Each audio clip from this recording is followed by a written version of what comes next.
Bapak, ibu-ibu, saudara-saudara kaum muslimin rahimakumullah. Di dalam kehidupan kita sebagai seorang muslim, minimal 5 kali dalam sehari semalam kita mendengar seruan untuk mendirikan solat yang disebut azan. Ada kalimat menarik di dalam kalimat azan itu, yakni seruan hayya 'alal falah, marilah menuju kepada keberuntungan, marilah meraih kemenangan. Seruan ini adalah kecenderungan dari setiap manusia, apapun warna kulitnya.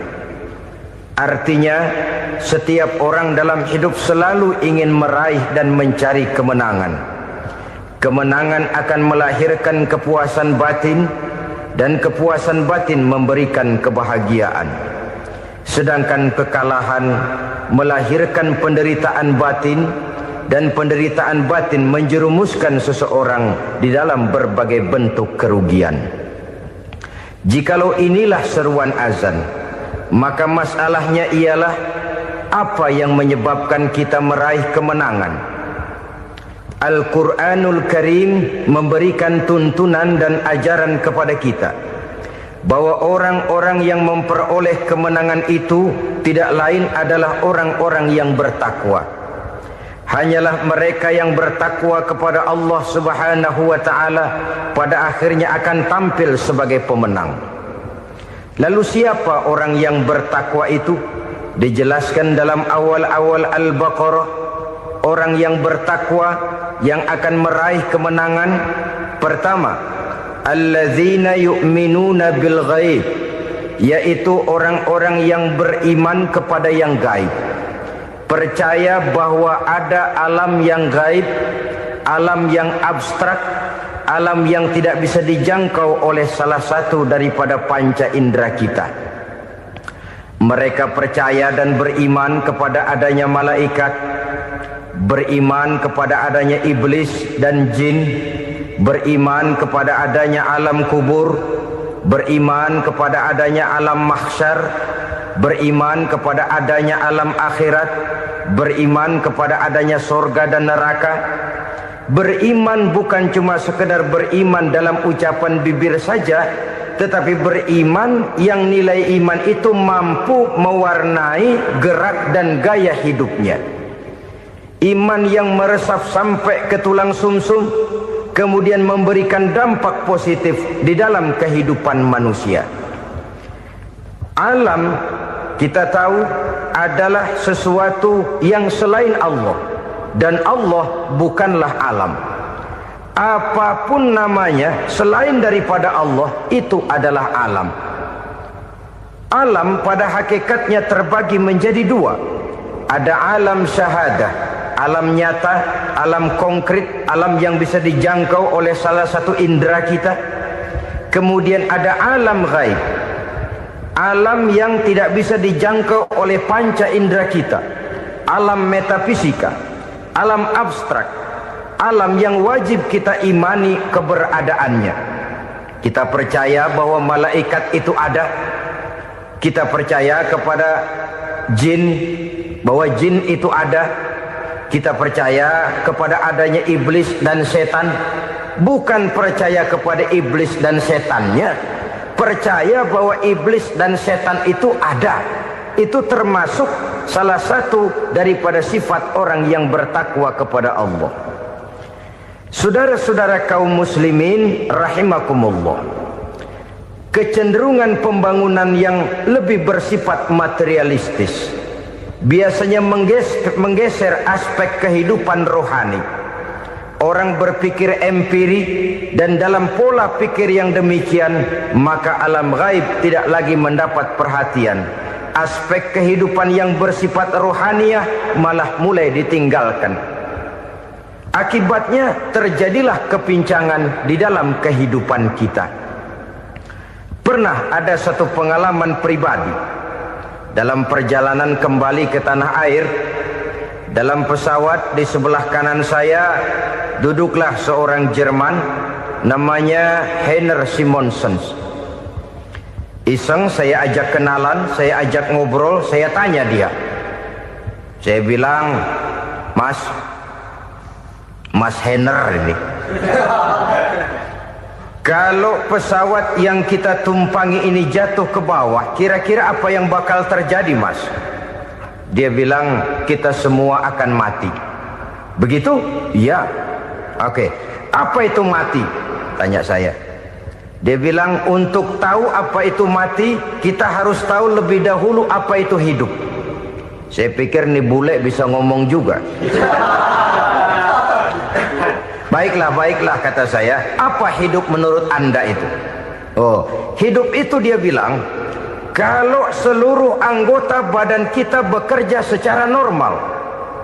Paru-paru memompa darah secara normal, jantung berdetak secara normal, sel-sel tubuh bekerja secara fit, dan organisme tubuh hanya mau bekerja secara normal. Dia bilang, kalau kita memberi makan yang cukup, menu yang teratur, dan gizi yang lengkap. Saya bilang, kesimpulannya apa, Ner? Dia jawab, hidup adalah dari tangan ke mulut. Life is from the hand to the mouth, kata dia. Hidup adalah dari tangan ke mulut. Jadi masalah hidup tidak lebih daripada masalah isi perut. Orang pergi pagi, pulang sore, peras keringat, banting tulang, perut yang dibelain. Saya bilang, you are wrong. Sampean salah, Ner. Kamu orang Islam bukan? Bukan. Pantas. Kenapa saya salah? Dia bilang, ya jelas salah. Salahnya di mana?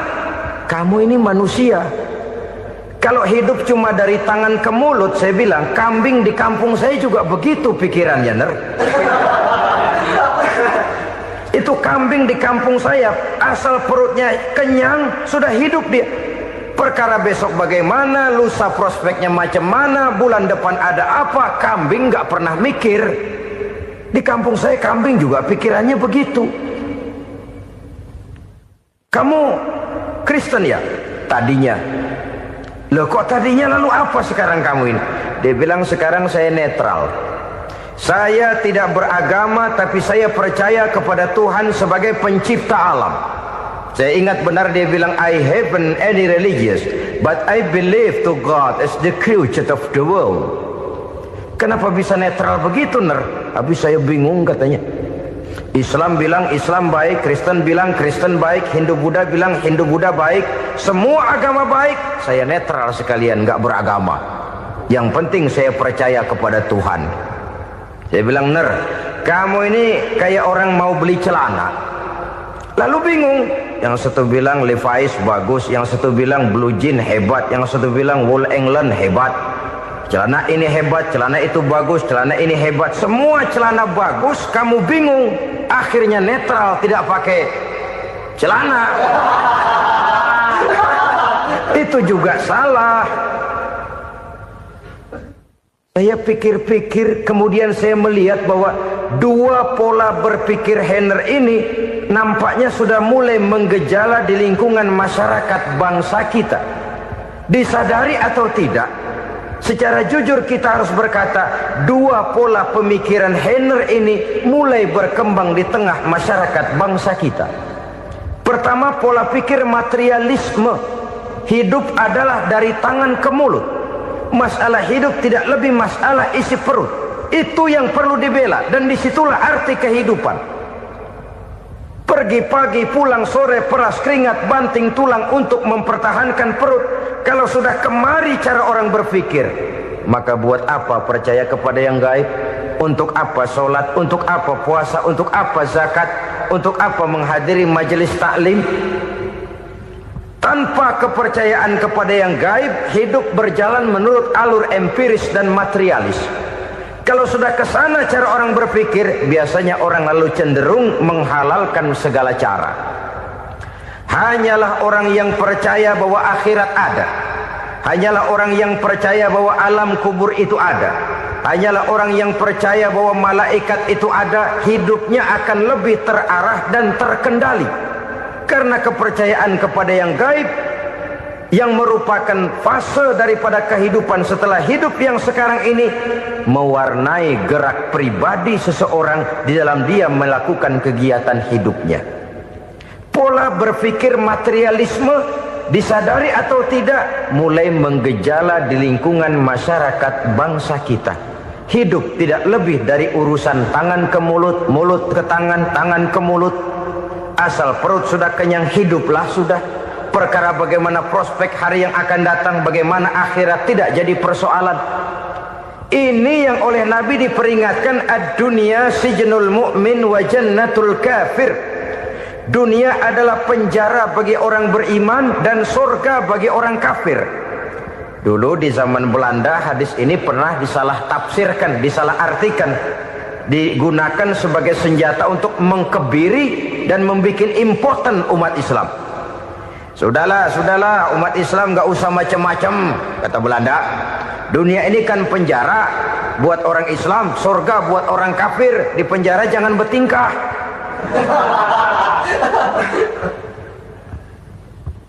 Pengertiannya tidak begitu. Dunia adalah penjara bagi orang mukmin. Artinya dalam kehidupan dunia seorang mukmin tidak bebas memperturutkan hawa nafsunya. Di penjara hawa nafsunya itu. Sebaliknya surga bagi orang-orang kafir. Buat orang kafir surgalah dunia ini. Mereka bebas memperturutkan hawa nafsunya, dilarang tidak terlarang, dicegah pun tidak tercegah. Mereka hidup menurut alur bisikan nafsu mereka sendiri. Kemudian bila ajal datang, maut merenggut nyawa, selesailah surganya sampai di situ.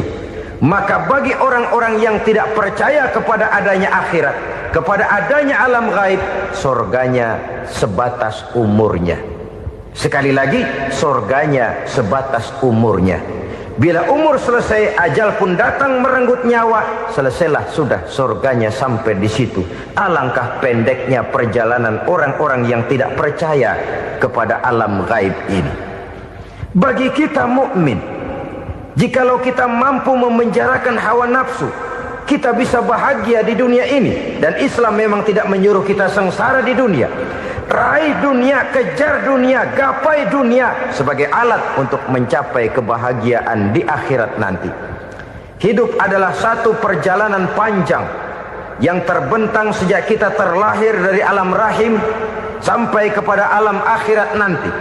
Andai kata kita gagal meraih kebahagiaan di dunia, toh kita masih punya akhirat. Tapi jangan jadi dalil yang melemahkan semangat. Biarin dah kita di dunia kebelangsak, yang penting akhirat. Akhirnya dunia benar-benar kebelangsak. Bagaimana dunia ini bisa kita raih, dan bagaimana meraih dunia untuk menunjang kepentingan akhirat nanti. Yang kedua, dari pikiran Heiner yang saya lihat menggejala di lingkungan masyarakat bangsa kita, timbulnya manusia-manusia netral. Seolah-olah Tuhan yes, agama no. Sama Tuhan percaya, agama ogah. Tuhan ngangguk, giliran agama godeng. Padahal hampir dalam setiap ayat dalam Quran, kata-kata amanu biasanya bergandeng dengan wa amilus sholihat. Iman dan amal soleh. Ini sebagai isyarat Tuhan dan agama jangan pernah dipisah-pisah. Apabila kita bertuhan, maka kita harus beragama. Apabila kita beragama, maka agama itu harus bersumberkan dari Tuhan yang kita imani itu. Tidak mungkin kita pisah, Tuhan yes, agama no. Sama Tuhan percaya tapi agama bikin sendiri. Sembayangnya cukup bengong 2 jam madep ngulon.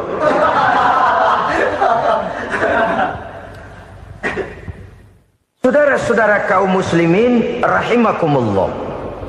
Jadi dengan demikian, agama yang kita akui merupakan unsur mutlak di dalam pembangunan sekarang ini, merupakan bagian dari kehidupan yang menuntun kita bahwa di balik alam nyata ini, di balik alam syahadah ini ada alam gaib. Dan mudabbir, murabbi yang mengatur, yang menguasai, yang memelihara, baik dia alam nyata, baik dia alam gaib, tidak lain adalah Allah Subhanahu wa ta'ala. Di sana ada satu super power, satu maha kekuatan yang kita perlu bersandar kepadanya. Sebagai makhluk nyata yang hidup di alam nyata, berbuatlah secara nyata sebagaimana harusnya kita berbuat. Karena Islam jelas bukan agamanya orang pemalas. Islam jelas bukan agamanya orang yang mengajarkan setelah selesai sholat boleh duduk, nggelenggem ayam-ayam, ndelohom, menghitung bintang di langit sambil menunggu keajaiban. Tidak. Islam adalah agama yang mengajarkan apabila sholat sudah selesai kamu kerjakan, bertebaranlah di permukaan bumi, cari karunia Tuhanmu. Jangan hidup berpangku tangan menunggu keajaiban. Karena hidup bukan undian. Jangan berharap untung besar tanpa mau peras keringat. Tapi di sebalik itu toh kita juga harus yakin bahwa di sisi usaha nyata yang kita lakukan ada satu super power, satu maha kekuatan gaib yang menentukan berhasil dan tidaknya usaha kita. Kepercayaan kepada hal semacam inilah yang mendorong kita untuk mempunyai sandaran vertikal, agar jikalau usaha ini berhasil, kita tidak lupa diri dan lupa daratan. Jikalau usaha ini gagal, kita tidak putus asa dan buruk sangka, tidak cupik pandangan dan sempit hati, tapi mampu melihat persoalan dengan kacamata putih sambil husnuzon kepada Allah Subhanahu wa ta'ala. Kita percaya malaikat itu ada. Ada yang namanya Raqib dan Atid, mengawasi gerak hidup kita sampai kepada gerak hati kita. Ini memberikan sugesti agar kita berhati-hati. Tidak sejengkal tanah pun kita bisa berlindung dari pengawasan Raqib dan Atid. Ada Munkar Nakir yang akan menyoal kita di alam kubur. Ada malaikat Malik, penjaga neraka. Ada malaikat Ridwan yang menjaga surga. Kita percaya kepada adanya jin, kita percaya kepada adanya setan, iblis. Percaya kepada adanya, bukan mempercayai si setan, si iblis lalu menjadikannya sebagai teman. Tidak. Percaya bahwa mereka itu ada dan merupakan makhluk Allah yang gaib, yang diciptakan Allah Azza wa Jalla. Kepercayaan kepada alam gaib memberikan motivasi terhadap gerak lahir manusia, sehingga dengan motivasi kepercayaan kepada yang gaib, gerak lahir jadi lebih terarah, jadi lebih terpelihara. Pernah seseorang bertanya, "Pak, apakah adanya akhirat bisa dibuktikan secara ilmiah?" Saya bilang tidak bisa, tidak bisa. Kenapa? Karena yang berangkat nggak pernah pulang kembali lagi. Kalau dia pulang kemari bisa kita tanya bagaimana enak di sono. Cuma secara moral saya katakan, lebih beruntung orang yang percaya kepada akhirat daripada yang tidak. Sekarang saudara percaya akhirat ada, lalu saudara baik-baik di dunia, sholat, puasa, zakat, menolong orang lain, menebarkan kebajikan. Saudara mati, andai kata akhirat tidak ada, toh dalam hidup saudara sudah berbuat baik. Paling tidak nama saudara akan dikenang sebagai orang baik. Sebaliknya, saudara percaya, kata saya, bahwa akhirat tidak ada, lalu hidup semau-maunya, tenggelam dalam maksiat dan munkarat, menentang Allah, tidak mau ruku dan sujud. Lalu saudara mati, kemudian akhirat ada, ayo mau apa? Bekal tidak punya. Jadi secara moral lebih beruntung orang yang percaya kepada adanya akhirat daripada yang tidak percaya. Dan itu alam gaib yang tidak bisa dibuktikan secara eksat. Jangankan untuk membuktikan seperti itu, dalam kehidupan sehari-hari saja yang kita rasakan tidak selalu berbentuk toh. Angin, bagaimana sih bentuknya angin? Kita tidak tahu. Merah, buktinya kalau dikerok merah. Yang merah itu kulit, yang kulit kita bukan anginnya. Sakit, rasa sakit itu ada, tapi bagaimana bentuk sakit kita nggak pernah tahu. Kalau kita makan cabai pedas, bagaimana bentuk pedas itu tidak ada, tapi rasa ada.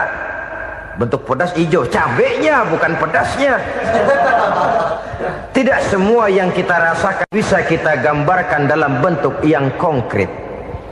Oleh karena itu, sekali lagi bahwa kepercayaan kepada alam yang gaib mampu memberikan satu sugesti yang menata kehidupan seseorang lebih lurus, lebih terarah, dan lebih terkendali.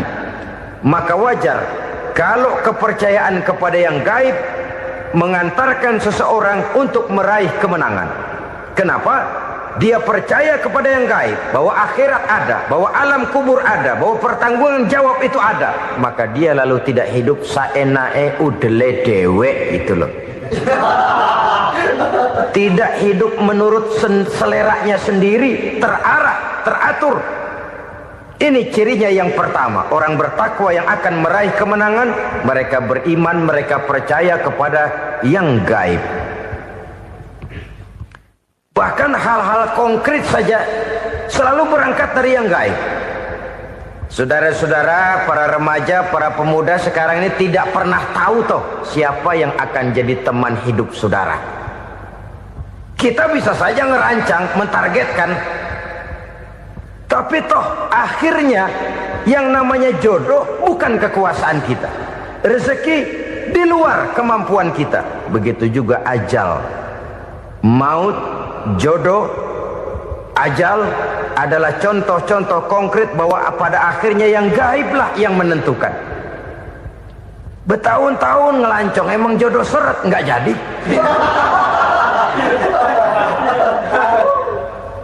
Begitu kenal baru setengah malam nginep ditangkap hansip kan. Hal-hal semacam itu kadang-kadang kita berpikir suuzon, gilet, perempuannya cakep banget, lakinya rebek amat. Memang begitulah jodohnya. Memang begitulah jodohnya. Saudara hadirin ma'asyiral muslimin yang saya hormati, jadi hal-hal yang konkret saja kita yakini sepenuhnya ditentukan oleh satu superpower yang gaib itu tadi. Dari sanalah segala ketentuan itu berangkat dan kesanalah segalanya akan kembali. Maka kepercayaan kepada yang gaib meluruskan gerak hidup seseorang dan itu akan mengantarkan dia kepada meraih kemenangan. Satu. Yang kedua, wa yuqimuna shalah. Orang bertakwa yang akan meraih kemenangan itu adalah orang-orang yang mendirikan sholat. Kenapa sholat mengantarkan orang untuk meraih kemenangan? Yang jelas, inna sholata tanha anil fahsya'i wal munkar. Sholat mampu mencegah manusia dari perbuatan keji dan munkar. Banyak filsafat hidup yang terkandung di dalam sholat ini. Sejak kita wudhu sampai kita menghadap ke arah kiblat, sampai kita melakukan gerak-gerak sholat, bacaan-bacaan yang ada di dalam sholat, lalu sampai kepada mengucapkan salam. Banyak filsafat hidup yang terkandung di dalam sholat. Umpamanya saja, setelah takbiratul ihram mulai kita dengan sholat dalam posisi berdiri, diajarkan dalam kitab-kitab fikih agar kita melihat ke arah tempat sujud. Ini kan filsafat kehidupan. Kalau kamu sholat dalam posisi berdiri, lihat tempat sujud. Jangan sholat mata jelalatan, sebab nanti bisa mengurangi kekhusyuan. Jadi wajar kalau yang dikatakan bahwa yang paling afdol adalah shaf yang di depan. Kenapa? Secara harfiah pengertiannya akan lebih mengundang kekhusyuan. Kenapa? Kalau kita di shaf paling depan di masjid umpamanya paling banter kita lihat tembok. Tapi kalau kita shaf di tengah atau di belakang, orang-orang di depan kita pun akan kelihatan. Yang bajunya loreng, yang bajunya genggang, yang bajunya macam-macam. Kita lihat, kadang-kadang kita pikirin, ada yang bajunya bolong. Kita sholat tapi dalam hati, nih orang bajunya robek yang nggak tahu apa. Ada saja hal-hal yang mengusik kekhusyuan kita. Oleh sebab itu diajarkan dalam posisi berdiri, lihat, arahkan pandangan matamu kepada tempat sujud. Ini kan filsafat kehidupan. Maksudnya apa? Kalau lagi diri lihat dong tempat sujud. Kalau udah di atas ingat dong sama yang bawah. Kalau sudah tinggi ingat dong dari mana kamu berangkat. Kalau sudah berkuasa bantu dong yang lemah. Kalau sudah kaya santuni dong yang miskin. Kalau sudah alim bimbing dong yang awam. Ini filsafat kehidupan. Dalam posisi berdiri kau lihat tempat sujud. Ini akan melahirkan kepekaan sosial di mana seseorang mau tahu kepada orang lainnya. Bagaimanapun kaya kita, tinggi pangkat dan jabatan kita, jikalau hidup hanya untuk kepentingan perut sendiri saja, rasanya belum membawa manfaat di dalam kehidupan kita. Tapi efek yang tertinggi sesungguhnya, solat mencegah manusia dari perbuatan keji dan munkar. Perbuatan keji dan munkar walaupun kelihatannya mendatangkan uang, membawa keuntungan, tapi itu keuntungan semu, keuntungan sementara. Dengan menipu orang lain kita bisa dapat untung, tapi tidak membawa berkah. Dan itu adalah kerugian besar dalam kehidupan kita. Maka untuk meraih kemenangan harus dimulai dengan membentuk kepribadian yang tegar, memiliki sandaran vertikal yang langsung kepada Allah Subhanahu wa ta'ala. Dan itu hanya bisa kita tempuh melalui jalur ibadah formal yang sudah ditentukan Allah, yakni solat yang 5 waktu. Untuk memperkuat itu ada solat-solat sunnah, rawatib, nawafil sebagai terminal-terminal kontrol cadangan untuk memelihara stabilitas temperatur batin di dalam kita berhubungan dengan zat yang maha gaib, yaitu Allah Subhanahu wa ta'ala. Orang sering bertanya, Pak, itu tetangga saya nggak sholat, duitnya nggak habis-habis, Pak. Nggak sholat tapi mobilnya tambah terus. Nggak sholat tapi usahanya makin maju. Tapi di sisi lain ada orang yang rajin sholat, rezekinya butak bener. Anaknya mana kurus, mana korengan. Saudara hadirin ma'asyiral muslimin rahimakumullah. Harus saya katakan bahwa solat memang bukan untuk cari duit. Solat adalah sandaran vertikal kita kepada Allah. Sedangkan soal rezeki itu berkaitan dengan sifat Allah maha pengasih dan maha penyayang. Allah maha pengasih, siapapun dikasih kalau mau usaha. Allah maha penyayang, tidak semua orang disayang oleh Allah Azza wa Jalla. Dan belum tentu banyak harta itu merupakan nikmat. Mungkin juga istidraj. Artinya istidraj itu dikasih tapi diambulin, kalau bahasa Betawinya itu. Dikasih tapi diambulin, itu bukan merupakan nikmat sesungguhnya, lebih merupakan azab dari Allah Subhanahu wa ta'ala.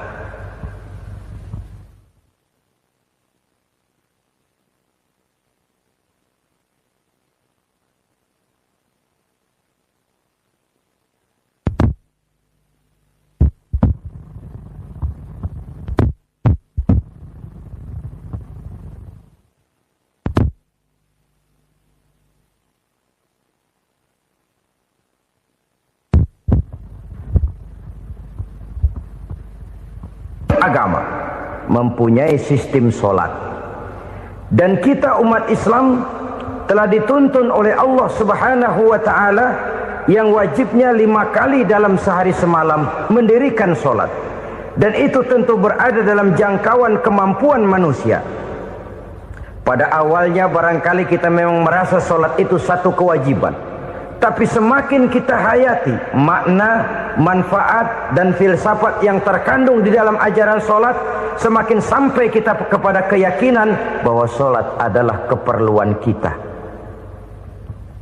Sehingga pada waktu tertentu dinilai puncaknya, kita tidak lagi akan berkata saya wajib solat, tapi kita akan berkata saya perlu solat. Kalau kita sudah merasakan itu adalah keperluan kita, nah di sanalah kita baru akan merasakan ruginya kalau hal itu tidak kita laksanakan. Sepanjang kita masih berkata saya wajib sholat, kita akan lebih merasakan dia sebagai beban ketimbang sebagai keperluan. Yang jelas Allah tidak memerlukan ibadah yang kita laksanakan ini. Dengan kata lain, andai kata satu dunia penuh ini orang tidak ada yang sholat satu pun, Allah tidak akan turun dari jabatan Tuhan.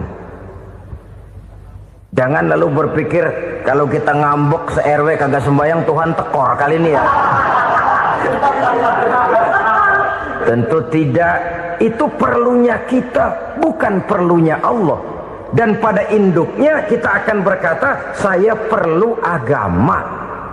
Kalau secara induk kita sudah memerlukan agama, maka konsep-konsep yang ada di dalam ajaran agama itu pun adalah juga merupakan keperluan kita. Baik dia bernama sholat, baik dia bernama puasa, baik dia bernama zakat, baik dia bernama haji, seluruhnya adalah keperluan kita. Dan sesuatu yang kita perlukan apabila tidak kita laksanakan akan melahirkan kerugian di dalam kehidupan. Jangan heran kalau kita membaca riwayat perjalanan hidup para salafus soleh, orang-orang soleh. Ada yang tahajud sampai 100 rakaat, ada yang sholat malam kakinya sampai bengkak. Kita sekalinya bengkak biri-biri. Ada yang sholat membaca surah dalam Al-Quran sampai khotam Quran. Kok mau? Mereka sudah merasakan itu keperluan. Itu saja soalnya. Satu saat pun jikalau kita merasa bahwa itu keperluan saya, kita pun akan melaksanakan seperti itu. Keperluan saya dalam kehidupan. Inilah yang kedua. Yang ketiga, orang bertakwa yang akan meraih kemenangan itu, wa mimma razaqnahum yunfikun. Mereka membelanjakan sebagian daripada rezeki yang diberikan Allah kepada mereka. Mereka infakkan di jalan Allah. Ada satu dialog menarik. Satu hari seorang anak muda bertemu dengan seorang kakek-kakek yang sudah dikenalnya baik. Bertanyalah anak muda ini, "Kek, umur kakek berapa tahun?" 15 tahun, kata si kakek. "Anak kakek berapa orang?" 1. "Harta kakek berapa banyak?" 15 juta. Si anak muda ini bengong. Lalu protes, "Kok kakek bohongin saya?" "Kenapa?" "Saya tahu umur kakek 70 tahun. Kenapa ngaku 15? Saya tahu anak kakek 5. Kenapa bilang 1? Saya tahu kakek miliuner, miliaran uang kakek. Kenapa ngaku cuma 15 juta? Begini, kata si kakek tadi. Benar, umur saya 70 tahun. Tapi dari umur yang 70 tahun itu baru 15 tahun terakhir ini saya merasakan ibadah kepada Allah. Meninggalkan maksiat, jauh dari segala macam munkarat. Maka yang 15 tahun inilah yang benar-benar saya rasakan sebagai umur saya. Benar anak saya 5, tapi yang 4 susah diatur. Cuman 1 rasanya nih yang bakal jadi si buah hati belahan jantung pelanjut cerita penerus sejarah.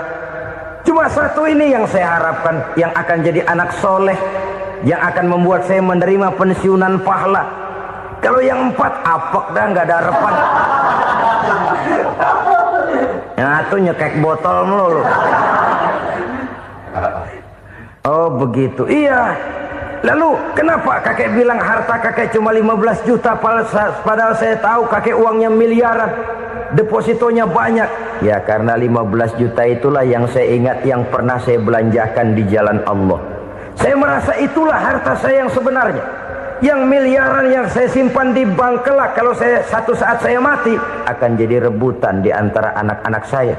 Iya kalau anak saya soleh kayak yang 1 ini. Kalau yang 4 tadi udah tulen dia bakal berantem dah berebut tuh. Jadi 15 juta yang saya belanjakan di jalan Allah inilah yang saya merasakan benar-benar harta saya yang sesungguhnya. Dialog ini patut menjadi bahan renungan kita bersama. Diberikan kita umur 40, 50, 60, 70, 80. Berapa tahun dari umur yang diberikan itu yang jalan mulus, yang kita gunakan untuk melaksanakan ibadah? Banyak harta kita simpan di bank, di lemari, di dompet, di tas.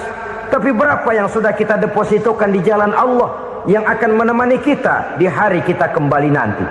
Maka orang bertakwa yang akan meraih kemenangan, wa mimma razaqnahum yunfikun, mereka membelanjakan sebagian dari rezeki yang diberikan Allah di jalan Allah subhanahu wa ta'ala. Ma'asyiral muslimin rahimakumullah, zahirnya memang kita memberikan kepada orang lain, tapi hakikatnya kita menyimpan untuk diri kita sendiri. Kita memberikan kepada yatim piatu 25.000, zahirnya kita memberikan si yatim, hakikatnya kan kita cuma nyimpan. Saya berikan, titip kepadamu, ini untuk saya di akhirat. Kau boleh belikan baju, kau boleh belikan untukmu makan, kau boleh bayarkan sekolahmu. Ini untuk saya, hakikatnya. Kita nyumbang masjid 1 juta, zahirnya kita berikan kepada panitia masjid, tapi hakikatnya kan cuma titip 1 juta ya, untuk saya di alam kubur nanti. Silahkan kau boleh belikan semen, ini uang, belikan besi, belikan pasir. Saya cuma sekedar titip untuk kepentingan saya. Hakikatnya kita cuma sekedar menitip. Sebagaimanapun pada hakikatnya, apapun yang kita miliki dalam kehidupan kan cuma sekedar hak guna pakai, bukan hak milik mutlak. Harta kita, rumah kita, kendaraan kita, kebun kita, pabrik kita, hak guna pakai saja. Hak milik mutlak cuma untuk Allah subhanahu wa ta'ala. Saudara-saudara kaum muslimin rahimakumullah, ini yang ketiga. Kemudian yang keempat, orang-orang bertakwa yang akan meraih kemenangan, allazina yu'minuna bima unzila ilaika, mereka yang beriman, mereka yang percaya kepada apa yang telah diturunkan kepadamu Muhammad, ay Al-Quran, yakni Al-Quranul Karim. Setelah percaya kepada yang gaib, mendirikan solat, kemudian menginfakkan sebagian dari rezeki yang diberikan Allah, mereka juga lalu percaya kepada yang diturunkan terhadap Nabi, yaitu tidak lain Al-Quranul Karim. Sekali lagi di sini, percaya bukan hanya sekedar percaya saja, tetapi percaya lalu menjadikan Al-Quran itu sebagai pedoman hidup. Sebab memang Al-Quran itu adalah GBHM, garis-garis besar haluan muslim. Apa yang harus kita lakukan, apa yang harus tidak kita lakukan, bagaimana mestinya kita bertingkah laku dan berbuat, seluruhnya tercantum di dalam Al-Quranul Karim. Itu sebabnya ketika satu hari Aisyah ditanya bagaimana akhlak Rasul, beliau menjawab, kana Rasulullah sallallahu alaihi wasallam khuluquhul Quran. Akhlak daripada Rasulullah tidak lain adalah Al-Quran. Jawaban simpel ini memberikan gambaran bahwa keseluruhan daripada konsepsi Quran sudah diterjemahkan dalam kehidupan Rasulullah sallallahu alaihi wasallam. Karena kita tahu akhlak adalah keseluruhan dari gerak hidup manusia. Sejak ia berpribadi, berumah tangga, bertetangga, bermasyarakat, sampai kepada berbangsa dan bernegara, Al-Quran tetap memberikan sentuhan nilainya. Oleh karenanya, orang-orang yang bertakwa adalah orang-orang yang menjadikan Al-Quran sebagai pedoman dalam kehidupannya. Dan kita yakini Al-Quran diturunkan kepada Nabi Muhammad bukan merupakan produk Nabi Muhammad. Isi dan redaksinya langsung dari Allah subhanahu wa ta'ala. Kemudian cirinya yang kelima, orang bertakwa yang akan meraih kemenangan itu, wa ma unzila min qablika. Tidak hanya sekedar percaya kepada yang diturunkan terhadap Nabi Muhammad, yaitu Al-Quran, mereka juga percaya kepada apa yang pernah diturunkan kepada para nabi, kepada para rasul sebelum Nabi Muhammad. Percaya kepada adanya suhuf, percaya kepada adanya Taurat, percaya kepada adanya Injil, percaya bahwa Allah dahulunya sudah menurunkan Taurat kepada Musa, percaya bahwa Allah sudah menurunkan Injil kepada Isa, percaya Injil ada, Taurat ada, diturunkan Allah untuk Isa dan Musa, tetapi tidak wajib mengamalkannya karena kita sudah diberikan Al-Quranul Karim. Ini yang perlu saya garis bawahi. Kita percaya Allah telah menurunkan Injil dahulu kepada Isa. Kita percaya bahwa Allah telah menurunkan Taurat dahulunya kepada Nabi Musa. Kadang-kadang ini dijadikan dalih, dikacaukan pengertiannya. Quran saja mengajarkan bahwa orang yang bertakwa harus percaya kepada Injil, maka pakailah Injil. Apalagi kalau ayat sebelumnya ditilap, dihapus, dihilangkan, Injilnya yang ditekankan, maka akan terjadilah penekanan yang salah arah. Karena salah arah akhirnya bisa merusak dan menghancurkan akidah. Ketika Rasul suatu saat pernah ditanya orang, "Ya Rasul, bagaimana sikap kita sebagai muslim terhadap Injil yang ada sekarang?" Beliau menjawab, "La tukadzibuhu jami'an wa la tusaddiquhu jami'an." Jangan didustakan seluruhnya, jangan juga dibenarkan semuanya. Artinya, ini sudah merupakan gambaran dari Rasul bahwa dalam Injil yang ada sekarang masih ada ajaran-ajaran tauhid yang dibawa oleh Nabi Isa dan diajarkan kepada umatnya. Tapi juga dalam Injil yang sekarang ini sudah terkena intervensi dan investasi manusiawi. Karena itu Rasul menyimpulkan, la tukadzibuhu jami'an wa la tusaddiquhu jami'an. Jangan didustakan semua, jangan dibenarkan seluruhnya. Kita memang percaya Allah telah menurunkan Injil kepada Nabi Isa dulu, tapi kita tidak wajib mengamalkan Injil. Kita percaya Allah telah menurunkan Taurat kepada Nabi Musa, tapi kita tidak wajib mengamalkan kitab ajaran Taurat. Yang wajib kita percayai dan kita amalkan hanyalah Al-Quranul Karim. Kenapa? Oleh karena baik yang ada di dalam Taurat, baik yang ada di dalam Injil, tentu tercakup di dalam Al-Quran sebagai kitab terakhir yang diturunkan oleh Allah Subhanahu wa Ta'ala. Dan itu wajar. Kalau seorang pejabat mau mengeluarkan satu keputusan baru, tentu dia harus meninjau keputusan-keputusan lama. Andai kata dianggap tidak berlaku, dianggap tidak relevan lagi, maka keputusan-keputusan lama itu tentu sudah dianggap tidak berlaku. Sebagian daripada aturan-aturan dalam keputusan lama yang masih dianggap relevan tercantum dalam keputusan baru yang wajib diamalkan. Begitulah hubungannya antara Al-Quran, Taurat, Zabur, dan Injil. 4 kitab samawi yang diturunkan Allah masing-masing kepada Zabur untuk Nabi Daud, Taurat untuk Nabi Musa, dan Injil untuk Nabi Isa alaihi wassalatu wassalam. Ketiga-tiga kitab itu kita percayai adanya. Kita yakini Allah telah menurunkan Zabur, Taurat, dan Injil. Tapi kita tidak wajib mengamalkannya. Yang wajib kita mengamalkannya sekarang ini tidak lain hanyalah Al-Quranul Karim saja. Karena ia mencakup apa yang ada di dalam Zabur, apa yang ada di dalam Taurat, dan apa yang ada di dalam Injil. Keotentikannya bisa dipertanggungjawabkan. Ya, tapi kan Nabi Muhammad sudah mati 14 abad yang lalu, dan di zaman beliau Al-Quran kan belum dikodifikasikan, belum ditulis. Bagaimana keotentikannya bisa dipertanggungjawabkan? Mudah saja. Allah berjanji, inna nahnu nazzalna dzikra wa inna lahu lahafizun. Kami yang menurunkan Al-Quran dan kami yang akan menjaga dan memeliharanya. Allah turunkan Quran, Allah menjaganya. Bagaimana cara Allah menjaga Al-Quran itu? Banyaknya orang-orang yang hafaz Al-Quran. Hafaz Al-Quran 30 juz, 114 surah, 6.666 ayat. Sehingga jangankan satu kata Jangankan satu ayat, satu kalimat saja berubah sudah akan timbul reaksi dan mudah dimengerti. Kenapa?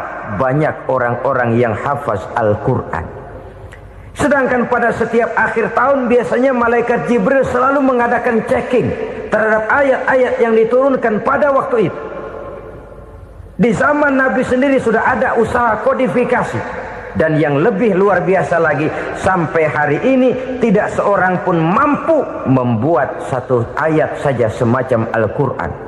Ke bahasa manapun dia diterjemahkan, naskah aslinya tetap ikut, rujukan dasarnya tetap ada. Berdasarkan itu, maka tidak mungkin terjadi penyelewengan terhadap atau pemalsuan terhadap ayat-ayat Al-Quranul Karim. Kesuciannya, keotentikannya, kemurniannya bisa dipertanggungjawabkan. Ma'asyiral muslimin rahimakumullah. Oleh karenanya, konsepsi dasar daripada ajaran Islam ini memang tidak lain adalah Al-Quran dan Sunnah. Isi daripada agama Islam yang merupakan iman, Islam dan ihsan, konsepsi dasarnya tidak lain adalah Al-Quran dan Sunnah Rasulullah Sallallahu Alaihi Wasallam. Maka yang kita perlukan sekarang ini adalah terjemahan Al-Quran di dalam kehidupan kita. Dengan demikian, maka gaya kehidupan yang lebih Qurani itulah yang kita dambakan. Kita perlu memang terjemahan Quran dalam bahasa Inggris, dalam bahasa Belanda, dalam bahasa Jepang, tapi yang lebih kita perlukan adalah terjemahan Quran di dalam kehidupan kita. Konsekuen, tidak memanipulasi, ringan sama kita jinjing, berat sama kita pikul.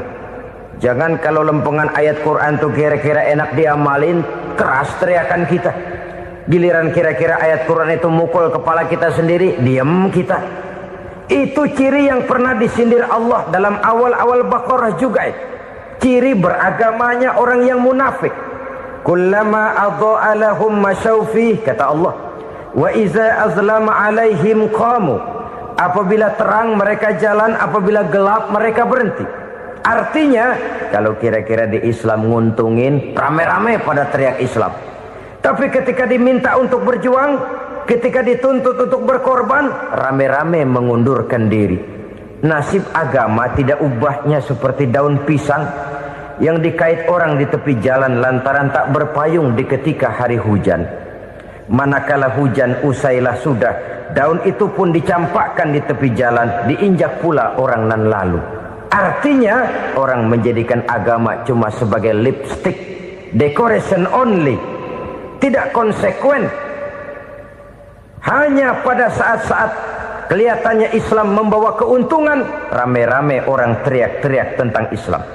Tapi jikalau diminta berjuang, jikalau dituntut untuk berkorban, biasanya rame-rame juga mengundurkan diri.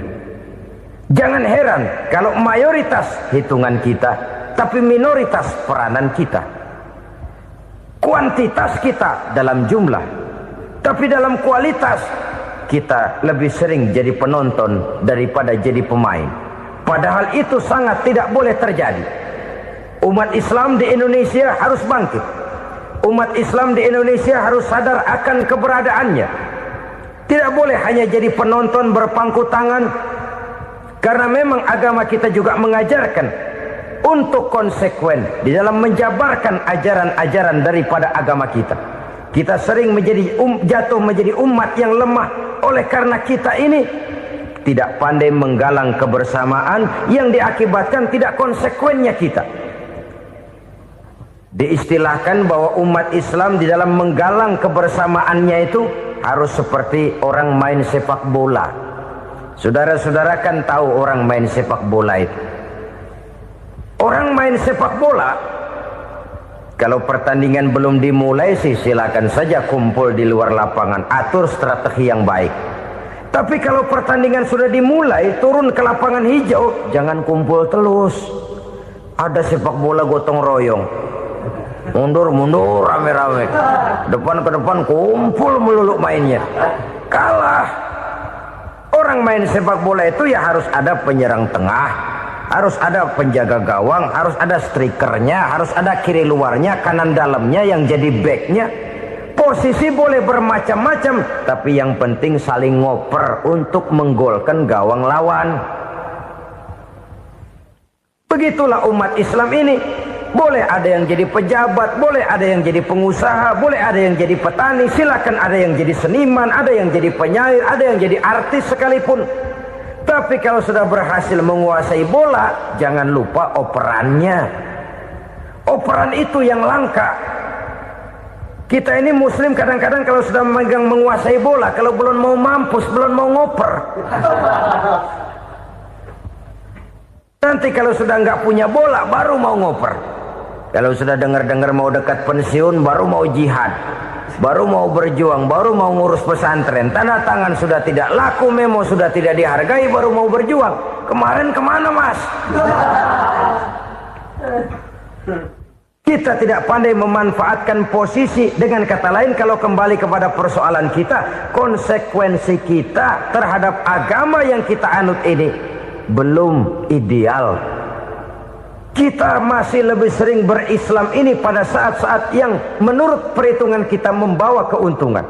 Tapi kalau diminta berjuang, dituntut berkorban, yang itu pun hakikatnya adalah untuk kepentingan kita juga. Allah tidak pernah menuntut kita untuk jihad bagi kepentingan Allah, itu tidak.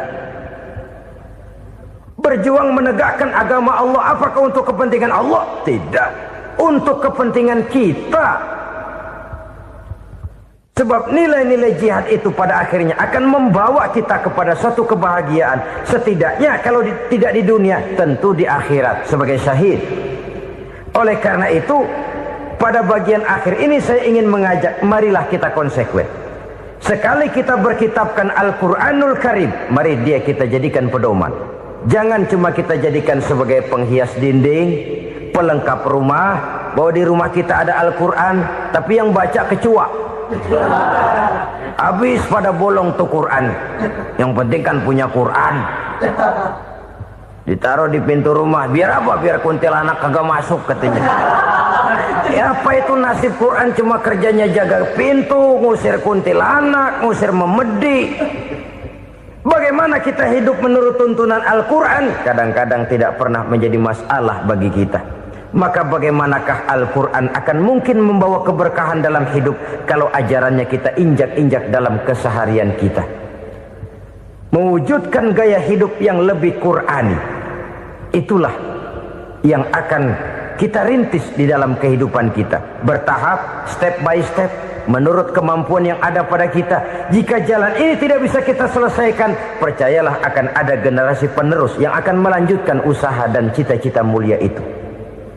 Jadi percaya kepada Taurat, percaya kepada Injil, sekedar percaya Allah dahulunya sudah menurunkan itu. Tapi kita tidak wajib mengamalkannya. Kenapa? Generasi Injil masa berlakunya sudah kedaluarsa. Taurat masa berlakunya sudah kedaluarsa. Injil pernah berlaku untuk orang Nasrani di zaman Nabi Isa. Taurat pernah berlaku untuk orang Yahudi di zaman Nabi Musa. Setelah generasinya berlalu, datang Rasul penutup yang membawa Al-Quranul Karim. Maka Al-Quran itulah yang berlaku menjadi pedoman sampai hari akhir nanti. Jangan jauh dari Al-Quran, karena apabila ini kita lakukan, maka kita akan kembali kepada satu gaya hidup yang jauh dari tuntunan agama, dan itu artinya kita akan semakin jauh untuk meraih kemenangan. Saudara-saudara kaum muslimin rahimakumullah. Yang keenam, yang terakhir, orang-orang bertakwa yang akan meraih kemenangan itu wabil akhirati hum yuqinun. Mereka percaya, mereka yakin seyakin-yakinnya akan adanya hari akhir, di mana seseorang akan mempertanggungjawabkan seluruh perbuatannya di dalam hidup ini. Dan tidak ada satu perbuatan yang bagaimana kecilnya sekalipun yang tersembunyi dalam pandangan manusia yang tidak akan dibukakan persoalannya di mahkamah Qadi Rabbul Jalil di akhirat nanti. Itulah sebabnya maka percaya kepada akhirat disebut secara khusus.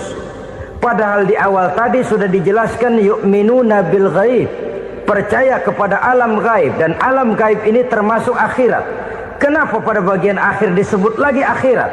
Karena ternyata bahwa kepercayaan kepada adanya akhirat merupakan induk dari kepercayaan terhadap adanya malaikat, setan, jin dan lain sebagainya, dan akan lebih memberikan sugesti dalam kehidupan manusia untuk meluruskan gerak hidupnya.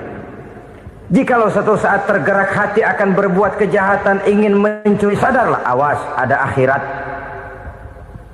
Sebab kalau kita cuma teriak awas ada polisi, itu cuma tertunda sementara, begitu polisi meleng embat. Kalau kita ingin berbuat jahat cuma berteriak awas ada hansip, cuma sementara hansip itu ada. Tapi kalau ceritanya awas ada akhirat, mau menyeleweng awas ada akhirat, mau berjudi awas ada akhirat, mau mencuri awas ada akhirat. Keyakinan yang akan meluruskan gerak hidup manusia sehingga gerak itu jadi lebih terarah dan terkontrol, tidak merugikan baik diri sendiri, lebih-lebih orang lain. Ternyata bahwa kepercayaan kepadanya adanya hari akhirat sanggup menjadi sumber daya kontrol dari kehidupan manusia, sehingga ia tidak terjebak dalam perbuatan maksiat dan munkarat. Saudara-saudara kaum muslimin, inilah saja yang kita bicarakan pada pertemuan kali ini. Semoga Allah subhanahu wa ta'ala memberikan kekuatan zahir dan batin kepada kita. Amin. Untuk dapat meraih kemenangan dengan beriman kepada yang gaib, mendirikan solat, membelanjakan sebagian dari rezeki yang diberikan Allah, percaya kepada Al-Quran, beriman kepada kitab-kitab yang diturunkan sebelum Al-Quran, lalu meyakini adanya hari akhirat. 7 macam perkara yang merusak akidah dan keimanan, merusak amal perbuatan yang sudah kita kerjakan, merusak sendi-sendi kehidupan sosial, pendek kata merusak segala hal di dalam kehidupan kita. Jauhilah olehmu 7 macam perkara yang merusak. Yang pertama, asyirku billah, menyekutukan Allah subhanahu wa ta'ala. Agama dimulai dari keyakinan, maka kehancuran agama selalu dimulai dari kehancuran keyakinan, iman atau akidah yang dimiliki oleh seseorang. Dan untuk menghancurkan nilai-nilai iman yang kita miliki ini, orang rasanya tidak akan menghantam kita dengan peluru kendali. Orang tidak akan mengirimkan nuklir ke sini. Orang tidak juga akan mengirimkan satuan militernya ke sini. Untuk menghancurkan nilai-nilai iman, dibanjiri kita dengan paham-paham yang merusak dan mendangkalkan akidah.